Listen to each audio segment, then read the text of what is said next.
Star Wars.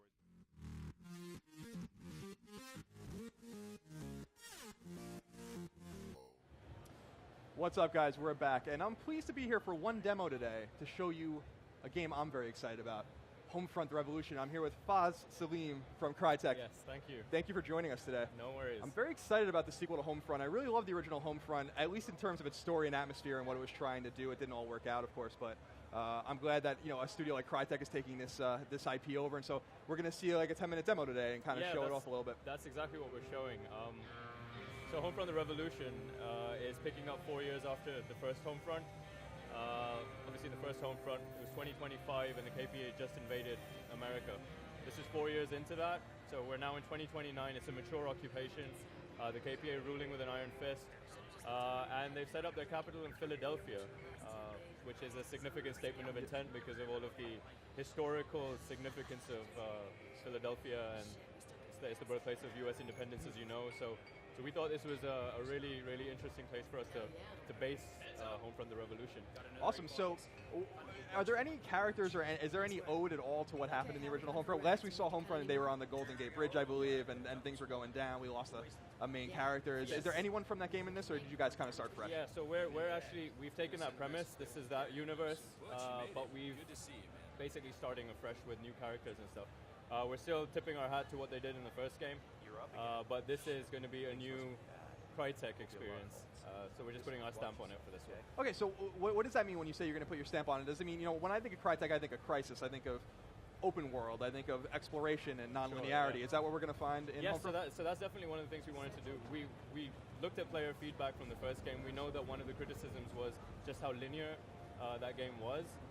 So we wanted to break free of that. We wanted to give the player the freedom, come back to the heritage and the DNA that Crytek is known for.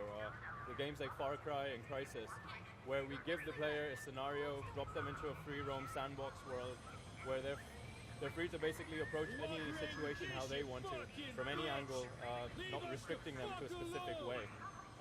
So there isn't a right or wrong way, it's just the player's way of approaching everything.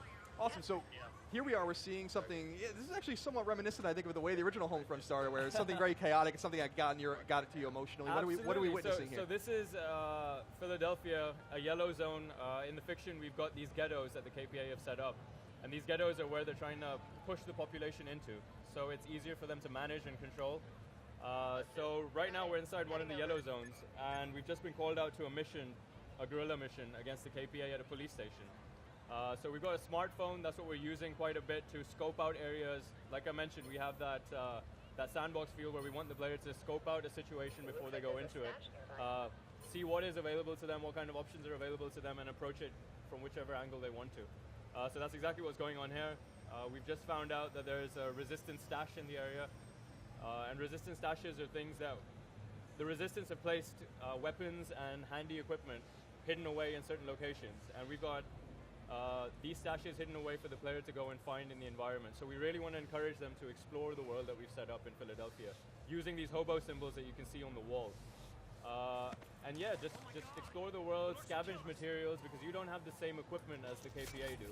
So as a guerrilla fighter, you need to use whatever is available to you, the resources that the world offers, and then craft your equipment using what you find. Awesome. So I guess what I'm curious about is, in the original Homefront, we kind of saw a variety of locations, the survivalist farm, or San Francisco, and then here we're in Philadelphia. So is there a lot of diversity in the parts of Philadelphia that we're going to see, or does it primarily take place in these ghettos? No, so well, the ghettos are one section of Philadelphia. Philadelphia that we've built for this game is an expansive world. There's a lot to it.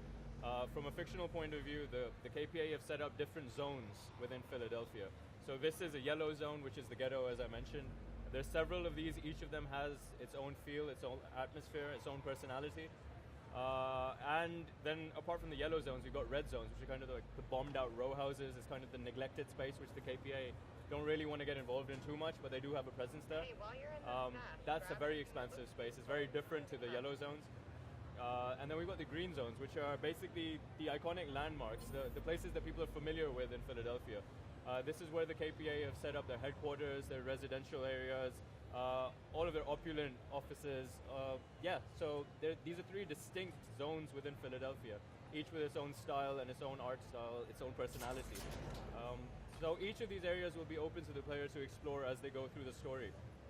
And they're free to jump in between each of these zones whenever they want. So there's a lot to explore. There's a lot of cool spaces within Philadelphia.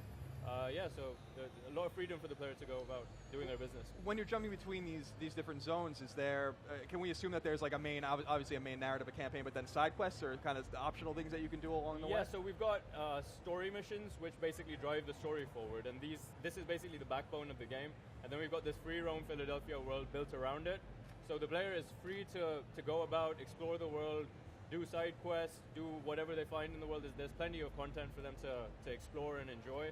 We're not forcing them to go down the story route at any point. It's up to them when they want to involve themselves in the story missions. It's up to them when they want to involve themselves in the side missions. We've just given them a free roam Philadelphia to explore and interact with however they choose to. And can you talk a little bit about where we see that the character here is scavenging, he's picking up parts? Yeah, so absolutely. This is one of the ammo stashes that we've discovered, and we've just got a whole bunch of cool stuff, explosives we found in an RC car, and we're just looking through our quest tracker at the moment. And this is telling us, okay, so the mission that we're going to is just around the corner now. So we've got the equipment that we need, and we are now going to head into the mission that we were called out for. So this is an example of just one way of approaching this scenario.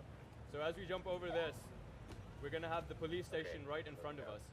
And our mission is to breach the police station, as you can see. We've got a couple of co-op buddies right there. This is obviously to give an example of the co-op that we're going to have in the game. So we've announced 4-player co-op for Homefront: The Revolution, and this is an example of what you can do in that game. So we've got two of our buddies scoping out the place. One of them just set off an explosive around the corner, so that's kind of drawn the KPA away from our target area. And now we are just sussing out who and what we can do to get into this zone. We need to get to that door.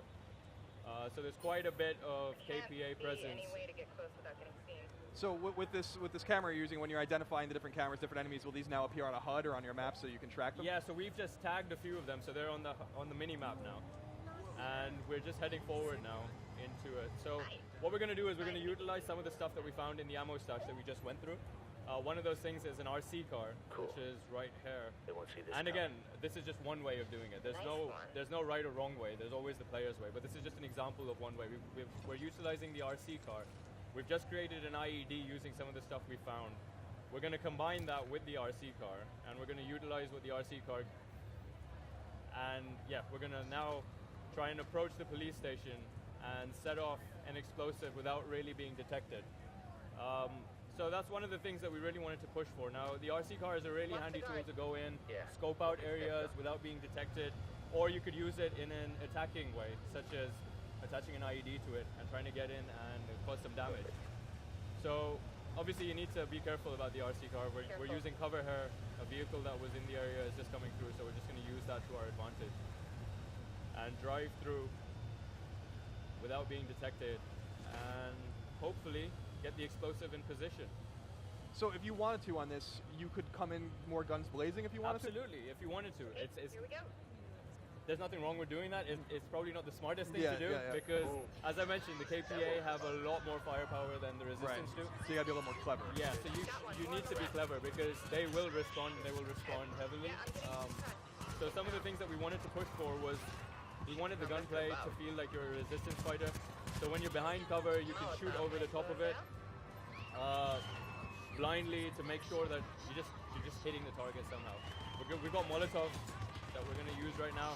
That's a KPA heavy that's heavily padded. So it's very difficult to take him out. If you've got Molotov, you can combine that with your bullets, take him out. So yeah, we've just managed to free the prisoners that we came here for. They're legging it, and that was one of the things that we're trying to focus on as well. As a Resistance fighter, the idea is guerrilla warfare is not about tackling an enemy that's bigger than you head on. You've got to hit them when they least expect it, in ways that they don't expect, and then try to get out before they can respond in full force. That's the essence of guerrilla warfare, basically.